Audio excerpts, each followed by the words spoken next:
ናይ ወትሩ ምጭናቕን ምሕራቕን ካብ ዝገድፎ ሳምንታት ሓሊፉ እዚ እናኾነ ግን እቶም 30 ዓመታት ዝተዋግኦም ጽላቱ ካብ ቤት ጽሕፈቱ ኣብ ናይ 130 ኪሎ ሜትር ርሕቀት በፂሖም ነበሩ። እዚ ናይ መወዳእታ ምሸት እዩ። እቲ ኣብ 30ታት ዕድሚኡ ዝተረከቦ ስልጣን ኣብ 50ታት ዕድሚኡ ንኽገድፎ ናይ መወዳእታ ምሸቱ ኣኺላ ኣላ። ፕረዚደንት ኢትዮጵያ ነበር መንግስቱ ሃይለማርያም 20 ግንቦት 1991 ምሸት ፕረዚደንት መንግስቱ ናይ መወዳእታ ዕለት ስልጣኑ ናብ ቤት ጽሕፈቱ ኣተወ። ኣብ ኢዱ ዝኣተወሉ ካሕተኒ ይኽእል እዩ ዝበሎ ሰነዳት ክቐዳድድ ጀመረ። ከምዚ እናገበረ ሰዓታት ሓለፉ። ድሕሪ ገለ ሰዓታት ናብ ሃገራዊ ማእከል ጎስጓስ ተጓዕዘ። ኣብዚ ማእከል መዓልታዊ ኣኼባ ምግባር ልሙድ ተርየ እዩ። ብዓይኒ ሓቂ ግን ማእከል ጎስጓስ ዘይኮነስ ማእከል መርድእ እንተዝበሃል መሓሾ ነይሩ። እቲ ምሸት ዝመጽእ ዝነበረ ዜና መርዲ እዩ። ሰላ ድንጋይ ተታሒዛ ደብረ ብርሃን ተታሒዛ ዝብል ዜና ተወዲኡ ኣምቦ ተታሒዛ ናብ ዝብል ዜና ተበጽሐ። ኣብዛ ናይ 20 ግንቦት ምሸት እውን እዚ ኮኖሬል ኣብዚ ማእከል ምስ ከደ ካብ ዝሓሸ ዜና ይጸንሖን። ቅድሚ 2 መዓልትታት ንፍስሓ ደስታ ኣልዩ ምኽትሉ ዝገበሮ ተስፋየ ገብረ ኺዳንን ካልኦትን ኣብዚ ማእከል ኮይኖም ንጓድ መንግስቱ ናይ ዜና መርድእ ያቕርቡ ነበሩ። መንግስቱ ግን ከምዚ ዓይነት ዜና ተለማሚድዎ ነበረ። እቲ ማእከል ቀበሌታትን ዓጣቕትን ዝብል ኣጀንዳ ሒዙ ኣብ ዝማኸረሉ ዝነበረ እዋን ተሳትፎ መንግስቱ ዝሕል ኮይኑ ነበረ። ኣካላቱ እምበር ልቡስ ካብ ሃገር ወፂኡ። እቲ ኣኼባ ተዛዘመ። መንግስቱ ንኢታማጆር ሹምን ነቲ ፍሉይ ተሓጋዚኡ መንግስቱ ገመቹን ትእዛዝ ኣመሓላለፈ። ጽባሕ ናብ መሰልጠን ወተሃደራት ናብ ዘለዉ ተምሃሮ ክበጽሕ ይደሊ ኣለኹ። ወተሃደራዊ ስልጠንኦም በፂሕዎ ዘሎ ደረጃ ርኤ ኸበራትዖም ናብኡ ኸይድ ኣለኒ። ብድሕሪኡ ናብ ግንባር ክንሰዶም ኢና። ስለዚ ሓንቲ ነፋሪት ኣዳልውለይ መጠን ነዳዲኣ ኣስመራ በፂሑ ዘምልስ ክኸውን ኣለዎ ብምባል ኣዘዘ። ድሕሪ ገለ ሰዓታት መንግስቱ ሃይለማርያም ኣብ ቴሌቪዥን ምስ ሓደ ናይ ዚምባብዌ በዓል ስልጣን ክመኻኸር እንከሎ ተረኣየ። እቲ ብቲ እዋን ኣብ ቴሌቪዥን ምስኡ ዝተረኣየ በዓል ስልጣን እቲ ብቲ እዋን ናይ ሕግን ፓርላማን ሚኒስተር ዝነበረ ኣብዚ ሕጂ እዋን ድማ ፕረዚደንት ሃገረ ዚምባብዌ ኮይኑ ዘሎ ኢመርሰን ምንንጓጓ እዩ። እዚ ወቕቲ ንኢትዮጵያ ኮነ ሰበ ስልጣናታ ከም ቁም ነገር ወሲዱ ዘዘራርብ ሰብ ዘይነበረሉ እዋን ነይሩ። እቶም ኩነታት ምርዳእ ዝኣበዮም ሰብ ስልጣን ነዚ ኸሰላስሉ ኣምሰዩ። ኣብቲ ዕለት ምሸት ኣብ ኤርፖርት ዝተፈጸመ ነገር ዝፈልጡ መንግስቱ ገመቹን ካልኦት ውሑዳት ሰባትን ጥራዮም ነይሮም። ብዛዕባ እዚ ጉዳይ ንዝኾነ ሰብ ኣይተዛረቡን። 20 ግንቦት መሰየት ለይቲ ወጊሑ ንጽባሒቱ ንግሆ ኾነ። 21 ግንቦት ንግሆ እቶም ናይ ቪአይፒ በረራ ኣለኩም ዝተባሃሉ ኣብረርቲ ኮሎኔል መኮነን ኣደላን ምኽትሉ ያሬድ ተፈራን ኣብ ማዕርፎ ነፈርቲ ቦሌ ተረኽቡ። ንመን ሒዞም ከም ዝኸዱን ናበይ ከም ዝበሩን ግን ዝፈልጥዎ ኣይነበሮምን። ዝፈልጥዎ ነገር በታዳሽ ፋይፍ ዝተባሃለት ስራሕት ካናዳ ዝኾነት ነፋሪት ናይቲ ሃገር ኣገዳሲ ሰብ ሒዞም ከም ዝበሩ እዩ። ድሕሪ ገለ ትጽቢት ሓልቓ ኣብረርቲ ብዛዕባ በረርኦም መምርሒ ክህቦም መጸ። ናብ ብላቲ ክትበሩ ኢኹም ምሳኹም ድማ ምኽትል ፕረዚደንት ተስፋየ ገብረ ኺዳን ሒዝኩም ክትከዱ ኢኹም ተባሃሉ። ዝተዋህቦም ነዳዲ ግን ንብላቴ ጥራይ ዘብጽሕ ኣይመስልን። ኣዝዩ ብዙሕ ነዳዲ እዩ ተጻዒኑ ነይሩ። እቶም በቲ ኩነታት ድንግርግር ዝበሎም ኣብረርቲ ንጉዕዞ ብላቴ እዚ ኩሉ ነዳዲ እንታይ ክገብረልና እዩ ክብሉ ሓተትዎ። ካፒታን ያሬድ ነዚ ዕለት ክዝክር እንከሎ እቲ ቪአይፒ ዝተባሃለ ሰብ መን ምዃኑ ምስ ሓተትና ጀነራል ተስፋየ ገብረ ኺዳን እዩ ናብ ብላቲ ይኸይድ ተባሂልና። ድሕሪዚ ነቲ መደብ እንዳሰራሕናዮም ከለና ነቲ ዝነበረ ነዳዲ ምስ ረኣናዮ ኣዝዩ ብዙሕ እዩ ነይሩ። ስለምንታይ እዚ ኩሉ ነዳዲ ኣድልዩ? ብላቲ እንተኾነ ናይ 40 ደቂቃ ጉዕዞ እዩ። ናብ ብላቲ በፂሕና ክንምለስ ዲና ኢልና ምስ ሓተትና ኣብቲ እዋን ሓላፊ መንገዲ ኣየር ዝነበረ መፂኡ ናብ ብላቲ ኢኹም ትኸዱ፣ ቀፂልኩም ብምስጢራዊ በረራ ናብ ኣስመራ ክትበሩ ኢኹም፣ ኣብ ኣስመራ ዓሪፍኩም እቲ ሓላፊ ጉዳይ ምስ ወደአ ናብ ኣዲስ ኣበባ ክትምለሱ ኢኹም። ስለዚ እዚ ነዳዲ በዚ መሰረት ኳልኩሌት ተገይሩ ተሰሪሑ ተባሂልና ብምባል ይዝክር። ድሕርቲ እቶም ኣብረርቲ ካብ ክፍሊ መውሃቢ መምርሒ ወፂኦም ናብታ ነፋሪት ከዱ። እቲ በረራ ናይ ቪአይፒ በረራ እኳ እንተነበረ እታ ነፋሪት ግን ኣብቲ ናይ ቪአይፒ መውፅእ መስመር ዘይኮነስ ኣብቲ ሃንገር ተባሂሉ ዝፅዋዕ ናይ ጽገና ቦታ እያ ደው ኢላ ነይራ። ነቶም ኣብረርቲ እዚ ኩነታት ድንግርግር በሎም። ሰዓት 9:10 ምስ ኮነ ኣብቲ እታ ነፋሪት ዝነበረቶ ቦታ 3 ላንድ ክሮዘራት መጻ። ካብቲ ሓንቲ ላንድ ክሮዘር ኮሎኔል መንግስቱ ወፀ። እቲ ተጓዓዚ ተስፋየ ገብረ ኺዳን እዩ ተባሂሉ ዝተነገሮም ሓበሬታ ሓሶት ከም ዝኾነ ብውንኡ ተረድኡ። 21 ግንቦት 1991 ኮሎኔል መንግስቱ ነቶም ዝመረጾም ሓለውቱን ናይ ቀረባ ዓጀብቱን ዝነበሩ ሰባት ሒዙ ናብ ማዕርፎ ነፈርቲ ቦሌ በጽሑ። ነቲ ጓድ ዝብል ስም ሒዙ ጠቕላይ ወተሃደራዊ ሓላፊ ዝብል ማዕርግ ሒዙ ፕረዚደንት ኢትዮጵያ ዝብል ማዕርግ ን13 ዓመታት ሓዚሉ ዝተጓዓዘ ኮሎኔል መንግስቱ ሃይለማርያም ኣብቲ ማዕርፎ ነፈርቲ ምስ በጽሐ زوري لقوا ندحريو خيطمته نهاجر قديف يوصل خمزلو زغنا سب كرداي كالن ግን ነቲ ዝኣምኖ ተሓጋዚኡ መንግስቱ ገመቹ ብዛዕባ እዚ ጉዳይ ኣብቲ ማዕረፎ ነፈርቲ ምስ በፅሑ ሸኽበሎ ምክንያት ምፍሳስ ዝደም ኣነ ስለ ዝበሃል እዚ ስምዒት ኣብ መንጎ ሰራዊት ኣትዩ ንመኒና ንዋጋእ ዘለና ኢሎም ዝገደደ ምፍሳስ ደም ከይስዕብ ኣብ ሃገር ይወፅእ ኣለኹ እሞ ንስኻውን ንሳይ እንትኸድካይ ዝሓይሽ በሎ ተሓጋዚኡ መንግስቱ ገመቹ በቲ ሓሳብ ኣይተሰማምዐን ኣነ ካብ ሃገር ኣይወፅን ኢሉ ንዑ ኣፋኒዩ ናብ ቤት ፅሕፈቱ ተመልሰ ንሱ ናብ ነፋሪቱ ሰጎመ መንግስቱ ገመቹ ድማ እዚ ድንግርግር ዘበለው ኣይመስልን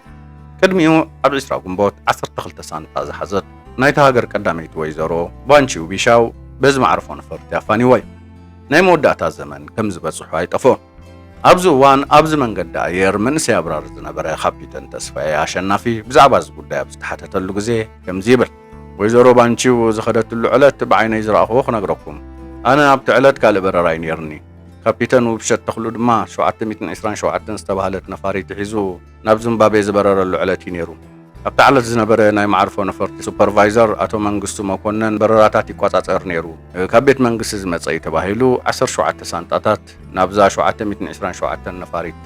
ይፀዓን ነይሩ ፀኒሓ በዓላ ባንቺ ውብሸት ናብታ ነፋሪት ተሳፈረት እሞ ካፒተን ነዛ መቤት ፅዒኑ ናብ ሃረር በሪሩ ክብል ናይ ዓይነ ምስክርነት ይገልጽ ብድሮ ሰበይቱ ኣፋኒዩ ኣብታ ዕለት ኣብ ቤተ መንግስቲ ንበይኑ ዝሓደረ መንግስቱ ወታደራዊ ክዳኑ ተኸዲኑ ን17 ዓመታት ዝመደረሉ መድረኽ ከም ዘለዎ ገዲፉ ን17 ዓመታት ዝመርሖ በትረ መሪሕነቱ ጨቢጡ እንከሎ በቶም ክሳብ ኣፍንጫኦም ዝዓጠቑ 7 ዓጀብቱ ተኸቢቡ ናብታ ካፒቴን መኮነን ዝነበራ ነፋሪት ኣተወ ማዕፀወ ተዓፅወ ክልተ ናይ በረራ ቴክኒሽያናት ክልተ ኣሳሰይትን ሓደ ኣብራርን ሓደ ምክትል ኣብራርን ብጠቕላላ 14 ሰባት ዝሓዘት ቁፅሪ በረራ 8107 ዝነበረት ነፋሪት ሰዓት 8 ፈረቓን ንግሆ ካብ ማዕርፎ ነፈርቲ ቦሌ ተበገሰት እታ ኣንፈታ ናብ ደቡባዊ ክፋል ኢትዮጵያ ዝገበረት ነፋሪት ብራኸ ኣብ ማዕራርያ ክትበርር ጀመረት እታ ነፋሪት ናብ ብላቲ ክትዓልብ እናተቃረበት ከላ ግን ኣዛዛ ዓጀብቲ መንግስቱ ኮሎኔል ደመቀ ባንጃው ነብራሪ ናብ ፕሬዝዳንት ንኽኸይድ ፀውዖ መኮነን ንምክትሉ ያሬድ ነፋሪት ረኪቡ ናብ ፕሬዝዳንት ምስ በፅሐ ቀጢን ትእዛዝ ኮሎኔል መንግስቱ ተቐበሎ ኣንፈትካ ኣስተኻኺልካ ናብ ናይሮቢ ብረር ኣብ ኬንያ ዘይተርፍ ኣኼባ ኣለኒ በሎ እቲ ካፒተን ተማተ ናይ በረራ ካርታ ይሓስኩን በሎ ኮሎኔል መንግስቱ ግን ዝኾነ መንገዲ ተጠቒምካ ናብ ናይሮቢ ብፅሓኒ ብል ኣዘዞ እቲ ነዚ ኩነታት ዝዝክር ባዕሉ ኮሎኔል ባንጃው ኣነ ብጣዕሚ የሰንቢደ ይብል እቲ ናይ ቀደም ኮሎኔል ሓይሊ ኣየር ኢትዮጵያ ኣብቲ እዋን ድማ ኣብራርታ ኮሎኔል መንግስቱ ዝነበራ ነፋሪት ዝኾነ ካፒቴን መኮነን ካርታ የብለይን ኢሉ ምጉት እኳ እንተቐረበ ኣዛን ኮሎኔል መንግስቱ ሃይለማርያም ግን ዝኾነ ዓይነት ምክንያት ንክሰምዓ ድልዋት ኣይነበራ ካርታ ኢትዮጵያ ከም ጻዕዳ ኢድካ ዘይኮንካ ንትፈልጦ በል ቀፅል ክሳብ ካብ ክልል ኣየር ኢትዮጵያ ንወፅእ ሓንቲ ናይ ሬድዮ ዝርርብ ከይትገብር ይብል ኣዘዞ እቲ ትእዛዝ ፕሬዝደንትን ሙያዊ ሓላፍነቱን ዝተጋጨዎ ካፒቴን ናብ ጋቢኑ ተመልሰ ምክትል ኣብራሪ ያረድ ኣብ መንጎ ትብፃይን ኮሎኔል መንግስቱን ዝነበረ ዝርርብ ከም ዝኽብል ይዝክሮ ህፁፅ ኣኼባ ስለ ዘለኒ ናብ ናይሮቢ ኺድ ኢልዎ ንሕና ንኸም በረራ ኣይተዳለናን ናብ ካልእ ሃገር ስቒልና ክንኣቱ ይንኽእል ኢና ካርታ ኢትዮጵያ ከም ኢድካ ስለ ትፈልጦ ብዝኾነ መንገዲ ክትወፅእ ኣለካ ክብል ይመሊሱሉ ብምባል ምስክርነት ይህብ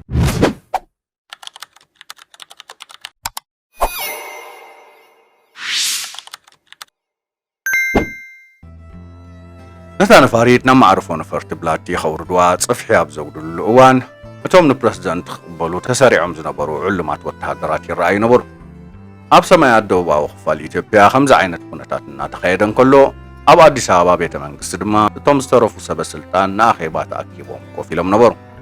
ምክትል ኮሎኔል መንግስቱ ዝኾነ ተስፋዬ ገብረኺዳን ሚኒስተር ድሕንነት ተስፋዬ ወልደስላሴ ኢታማጆር ሹም ኣዲስ ሰድላን ካልኦት ሰበስልጣናትን ብስምባደ ብስጭትን ህልኽን ተዋሒጦም ነቲ ካብ መንግስቱ ገመቹ ዝመፆም መልእኽቲ ክሰምዑ ጀመሩ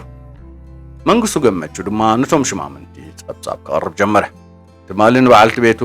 ናብ ዚምባብዌ ሰዲድዋ ሎሚ ንግሆ ድማ ንሱ ይኸይድ ከም ዘሎ ነጊርኒ ኸይዱ እንደቁ ካብዚ ናብ ዚምባብዌ ኸይዶም ከም ዝመሃሩ ዝገበርና ገና ቅድሚ ጥሪ ሓቡ ኣቶ ኣስራት ወልዱ ካብ መስኮ ናብ ዝመፀ ነዚ ኢሉ እዩ ማለት እዩ ብምባል ነቲ መኻፍልቲ ምስጢሩን ዓርኩን ን17 ዓመታት ብሓንሳብ ምስኡ ዝሕለፈ መንግስቱ ገመቹ ኣብርሃሉ ሚኒስተር ድሕነት ዘረቡ ቀፀለ ብዝርዝር ተዘራሪብና እዚ ኢልና ተሰማሚዕና ዝገበርናዮ እዩ ብምባል ድማ ወሰኸ እቲ ብጀነራል ተስፋዬ ገብረኺዳን ዝምራሕ ኣኼባ ምውፃእ መንግስቱ ሃይለማርያም ካብ ሃገር ብናይ ወፃኢ ሜድያ ከይተረፈ ንኽዝረበሉ ጋዜጣዊ መግለፂ ይዳሎ ክብል ወሰነ نت مجلسي شمالس مازنجان خصحفو برهانو بايك هايلو هممون حلف منستر زينا عبد العزيز يوسفن كم زحجزو تجبره نت مجلسي لك ساعات حدا مسكونه بريديو دمص ابنتاويت ኢትዮጵያ ብሔራዊ አገልግሎት ተነበ መንግስቱ ኃይለ ማርያም ካብ ስልጣን ወሪዱ ካብ ሃገር ከም ዝወፀን አቦቱ ምክትሉ ዝነበረ ጀነራል ተስፋዬ ገብረ ኺዳን ስልጣን ሒዙ ከም ዘሎ ኩሉ ትጸንሐ ምፍሳስ ደም ደው ኢሉ ሰላም ክሰፍን ዝጽዋዕ መግለጽ ነበረ እዚ ዜና ኣብ ኢትዮጵያ ተነጊሩ ዝሕዝንን ዝሕጉስን ዝርርብ ኣብ ዝግበረሉ ዝነበረ እዋን መንግስቱ ኃይለ ማርያም ድሕሪ ብዙሕ ምሕጽንታን ልመናን ሰመዝ ዝኽላ ኣየር ኬንያ ኣፍቂዶምሉ ፋዱስን ፈረቓን ቀትሪ ምስኮነ ናይሮቢ ኣተወ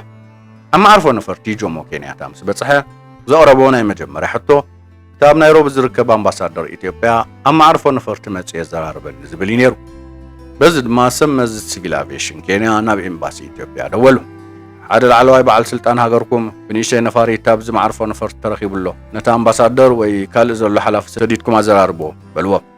انتخونات أمباسادور بصراحة مقنعات كاب كينيا وتصيب مبارو كركباي تخالن مختلو مسفن رتا ام نيروبي ابزكايت نبر اخيبا ني ኢትዮጵያ ወኪሉ ይሳተፍ ምንባሩ ኣብቲ ኤምባሲ ኣይነበረ በዚ ድማ እትነታ ቴሌፎን ዝተቀበለ ሰራሕተኛ እቲ ኤምባሲ ብቁልጡፍ ናብቲ መስፍን ረታ ዝነበሩ አኺባ ኸደ ሓደ ናይ ሃገርና ላዕለዋይ ሓላፊ ኣብዛ ኣብ ናይሮቢ ማዕርፎ ነፈርትሎ መፂና ክነዛረቦ ይደልሎ ምባል ንምክትል ኣምባሳደር መስፍን ረታ ሓበሬትዋ መሓላለፈ ኣብ ከምዚ ኩነት እቲ ግዜ ይኸይድ ነበረ ኣብ መንጎዚ ፕረዚደንት ኬንያ ዳንኤል ኣራፕ ሞይ ነቲ ዜና ሰምዖ እቲ ስሙ ዘይተፈልጠ ዝተባህለ ናይ ኢትዮጵያ ጋሻ ፕረዚደንት መንግስቱ ኃይለ ማርያም ከም ዝኾነ ተረድኦ ብድሕሪ እዚ ናብ ቤት ጽሕፈቱ ከም ዝመጽእ ገበሮ ብድሕሪ እዚ ናይ ፕረዚደንት ኣራፕ ሞይ ኣፈኛ ናብ ኤምባሲ ኢትዮጵያ ብምድዋል መስፍን ረታ ፕረዚደንትኩም እኮ ኣብ ዝናትና ስቴት ሃውስ እዩ ዘሎ ከመይልኩም ዘይሰማዕኩም ሕጂውን ብቁልጡፍ ናብ ዝምፁ ብብል ተዛረበ ምክትል ኣምባሳደር መስፍን ረታ ብስምባደ ናብ ኢትዮጵያ ምስ ደወለ ምክትል ሚኒስተር ጉዳያት ወጻኢ ፍስሓ ይመረኸቦ ብድሕሪ እዚ ብብስጭት ፕረዚደንት ናብዚ ከም ዝመጽእ ስለምንታይ ኣቀዲምኩም ዘይነገርኩምና እንታይ ትገብሩ ኣለኹም ብምባል ተዛረበ እቲ ምክትል ፕረዚደንት ግን ፕረዚደንት ነበር ማለትካ ድዩ ብብል ሓተቶ መስፍን ረታ ድንግርግር በሎ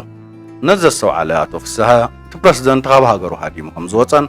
ቅድሚ ናብኡ ምኻዱ ነቲ ንሱ ዝሰደደሉ ፋክስ ከንብቦ ከም ዘለዎን ሓበሮ እቲ ፋክስ ፕረዚደንት ካብ ሃገሩ ሃዲሙ ከም ዝኸደ ዝገልጽ ብሬድዮ ዝተነግረ መልእኽቲ ነበረ ድሕሪ እዚ መስፍን ረታ ነቲ ካብ ኣዲስ ኣበባ ዝተላኸሉ ፋክስ ሒዙ ናብ ስቴት ሃውስ ኬንያ ኣተወ ኣብኡ ንኮሎኔል መንግስቱ ነቲ ብሬድዮ ዝተዋሃበ መግለፂ ኣንበበሉ እንተኾነ ኮሎኔል መንግስቱ ኣብ ገጹ ናይ ምግራም ኮነ ስምባደ ምልክት ኣይነበሮም እኳ ደኣ ንኢትዮጵያ ዘርብሕ እንተደኣ ኮይኑ ይኹን ምባል ተዛረበ ኣነ ናብዚ መምፅየ ምክንያት ናብ ሰሜን ኮርያ ብምኻድ መሳርሒ ኺናት ምግዛእ ንህዝቢ ሽዋ ክዕጥቕ ነይሩ መደበይ በሎ ነቲ ገንዘብ ሒዙሉ ዝነበረ ቦርሱ እናርኣየ ቀፂሉ ድንግርግር ዝበሎና መሰለ ሞሰኢለ ናብ ሰሜን ኮርያ ዶ ኸይድ ወይስ ናብ ሃረር ከይደ ምስ ስድራ ቤተይ ክፅምበር ብምባል ንኣቶ መስፍን ሓተቶ ንሱ ግን ኩሉ ነገር ከም ዝተወደአን ከም ዝተባላሸወን ተረዲእዎ ብምንባሩ ብፍጹም ቅንዕና ጓድ ፕረዚደንት ዝሓይሽ እሞ ናብ ስድራ ቤትካ ብምኻድ እዩ ብምባል ነቲ ብልቡ ዝደለዮ ሓሳብ ደገፈሉ ድሕሪ እዚ መንግስቱ እሞ ነቲ ኣብ ዚምባብዌ ዝርከብ ሓወቦይ ደው ኢልካ ናብኡ ይመጽእ ከም ዘለኹ ግለጸሉ በሎ ብኡ ንብኡ ድማ ናብ ኣዲስ ኣበባ ደወለ ጀነራል ተስፋዬ ገብረ ኺዳን ቴሌፎን ተቐበሎ እንታይ ኣወኸኩም ኣነ እኮ ሓደ መሳርሒ ኺናት ክረኽበሉ ዝኽእል ኩነታት ከም ማዕራርየ መጽእ ሕጂ እውን ሓይለይ ኣኻኺበ ብወገን ደቡብ ክመጽእ ኣብ ቤት ጽሕፈት ደርጊ 15 ሚልዮን ብር ኣሎ ንመሳርሕን ንኻልእ ነገራትን ተጠቀምሉ በሎ ጀነራል ተስፋዬ ነዚ ንመሳርሕቱ ምስ ነገሮም ኣብቲ ኣዳራሽ ብስጭትን ህልኽን በርትዐ ሬድዮ ኢትዮጵያ እቲ ፕረዚደንት ካብ ሃገር ከም ዝወፀ ደጋጊማ ገለጸት ኣብቲ ቆራጽነቱን ሃገራውነቱን ተዋዓዋዓሉ ሬድዮ ሓዳሚ ተባሂሉ ተዘለፈ እቲ ሓንቲ ጥይትን ሓደ ወታደርን ክሳብ ዝተርፍ ግንባር ሂበኽ ቃለሴ ዝብል ዝነበረ ፕረዚደንት ከም ዝሃደመ መራኸቢ ብዙሃን ዓለም ኣወዓውዖ እቲ ንኢትዮጵያ ናይ 17 ዓመት ኩናት ዘቃልዓ ንሓረሳ ኢትዮጵያ በዓል መሬት ገይሩ ዘትረፈ ስልጣን ዝመርሐ ቀይሕ ሽብር ኣውጁ ኣሽሓት ዘርገፈ ንወራር ሃገሩ ንምግታእ ክሳብ ግንባር ዘኽተተ ንምሁራት ሃገሩ ግንባሮም ብጥይት ዝወደአ መሃይምነት ንምግጣም ዝሰርሐ ኮሎኔል መንግስቱ ኃይለ ማርያም ሃገሩ ገዲፉ ብፀቱ ደርቢዩ ሰራዊቱ በቲኑ ናብ ሃራሪ ጉዕዙ ጀሚሩ ተባህለ ብዙሓት ካብ ደገፍቱ ባዕሉ ካብ ሃገር ነፋሪት ጨዊዩ ሃገር ኣታሊሉ ዘይኮነ ንኬንያ ኸይዱስ ሲያይ ኣገዲዱ ኣውፂዎ ዝብሉ እኳ እንተኾኑ ኮሎኔል መንግስቱ ግን ክሳብ ዛእዋን ኣብ ጉዳይ ህድሙ ኣሜሪካ ኾነ ካልኦት ምዕራባውያን ሃገራት ኢድ ኣለወን ኢሉ ገሊጹ ይፈልጥኒ እኳ ደኣ ካብኡ ሓሊፉ ኣነ መሳርሒ ኺናት ከምፅእ ምስ ከድኩ ስልጣነይ መንጢሎምኒ ምባል ንገዛ ብጾቱ ወንጀሊ ተሰሚዑ ከም ዝናበለ ዝሕሱ ዝነበረ ኮሎኔል መንግስቱ ድሕሪ ናይ 13 ዓመታት ግዜ ነቲ ሓቂ ኩሉ ኣውፅኡ ክዛረብ ተሰሚዑ ኣብ ሃገር ጠቕሊሉ ክወፅእ ዝሓሰበ ቅድሚ ሓደ ወርሒ ኣብ 22 ሚያዝያ ከም ዝነበረ ነቲ ናብቲ ኣብ ዚምባብዌ ዘሎ መንበሪ ገዝኡ ኸይዱ ኣለምሕተት ዝገበረሉ ደራሲ ይታገስ ገሊጹሉ እዩ 22 ሚያዝያ ሃገራዊ ናይ ሸንጎ ኣኼባ ዝተኻየደሉ ግዜ ክኸውን ከሎ ሓደ ናይ ላሊበላ ጳጳስ ከም ቋንጣ ደሪቑ ዳ ኣይተርፍ እምበር መንጌ ሃገሩ ገዲፉ ይከይድኒ ብምባል ጥርጣሪኡ ዝገለጸሉ መድረኽ ነበረ። ኣብዚ መድረኽ ሰራዊት ንኽደላደል ዘምጻኽዎ ሓሳብ ዝሰምዓኒ ሰብ ሲኢነ ዝብል መንግስቱ ኣብዚ መድረኽ ናይ ስንብት ቃል ተዛሪበ ነይረ ብምባል ቃል ብቓል ከምዚ ይብል ብዛዕባ ናተይ ካብ ሃገር ምውፃእ ህዝቢ ኢትዮጵያ ብዙሕ ተዛሪቡ እዩ ኣነ ጽቡቕ ገይረ ተሰናቢተ ወፅአ ድሓን ኩኑ ኢለየመ ዝኾነ ዝተሓበአ ነገር የብሉን ብላቲ ኸይዱ ዝበሃል ነገር የለን ሓቂ እዩ ናብ ብላቲ ኸይደ ኢለ ነይረ ኬንያ ወይ ናብ ዚምባብዌ ኸይደ ኣይብልኒ ሓቀኦም እዩ ኣብኡ እንተዝጸንሕ ነይረ ኣብ ቤት ማእሰርቲ ወያነ ምበስበስኩ ነይረ ኣብቲ እዋን ምስ ዝነበረ ኩነታት ንጸላእተይ ደው ከብል ዝኽእል ነገር ኣይነበረን ኣነ ጽቡቕ ገይረ ተሰናቢተ ደምዲሜ ብዙሓት ከይነገርክዎም ተሓበየ ሃዲመ ከም ዘይወጻኹ ፈልጥ እዮም ምስ ናይ ቀረባ ኣዕሩኽተይ ምስ ኣቦይ ከይተረፈ ኸመይ ንግበር ኢለ ተመኺረ ኩሎም ህደም ኪድ ክቐትሉኻ እዮም ኢሎምኒ ኣብ መወዳእታ ኩሉ ነገር ኣጽሊኒ ሕጂ ናብ ኢትዮጵያ ኸይደ ክነብረሉ ዝኽእል ዕድል ኣለኒ ኢለ ይሓስብኒ ድሌት እውን የብለይን ምባል ዝተዛረቦ ኣብቲ ናይ ስደተኛ መሪ ዝብል መጽሓፍ ተሰኒዱ ይርከብ። ስለዚ ነቲ ንዓመታት ዝኣክል ሃንደበት ኩነታት ምስ ጸንከሮ ሃዲሙ ወይ ብድፊት ምዕራባውያን መንግስታት እዩ ሃዲሙ ዝብል ኣቃታዕ ዘረባ ድሕሪ ናይ 34 ዓመታት ስቕታ ተሰናቢተ ወፅአ ብምባል ዘየሻሙ መፍትሒ ኣምፂሉ ኣሎ። ክቡራት ተኸታተልቲ ብፌሪ ንሎሚ ሒዘልኩም ቀሪበ ዝነበርኩ ናይ መወዳእታ መዓልትታት መራሒ ኢትዮጵያ ዝነበረ መንግስቱ ሃይለማርያም ዝገልጽ መደብ ነይሩ። ነዚ መደብ ፈቲሖሞ ክኾን ተስፋ ገበር ተፈቲሖሞ ላይክ ግበሮ ሼር ብምግባር ድማ ናብ ካልእ ኣካፍልዎ እናበልኩ ጽባሕ ብኻልእ ትሕዝቶ ክራኸብ ኢና ክሳብ ሽዑ ድማ ኣብ ዘለኹሞ ሰላም ጥዕና ቅሳነትና ተመነኹ ክሳናበተኩም ቻው።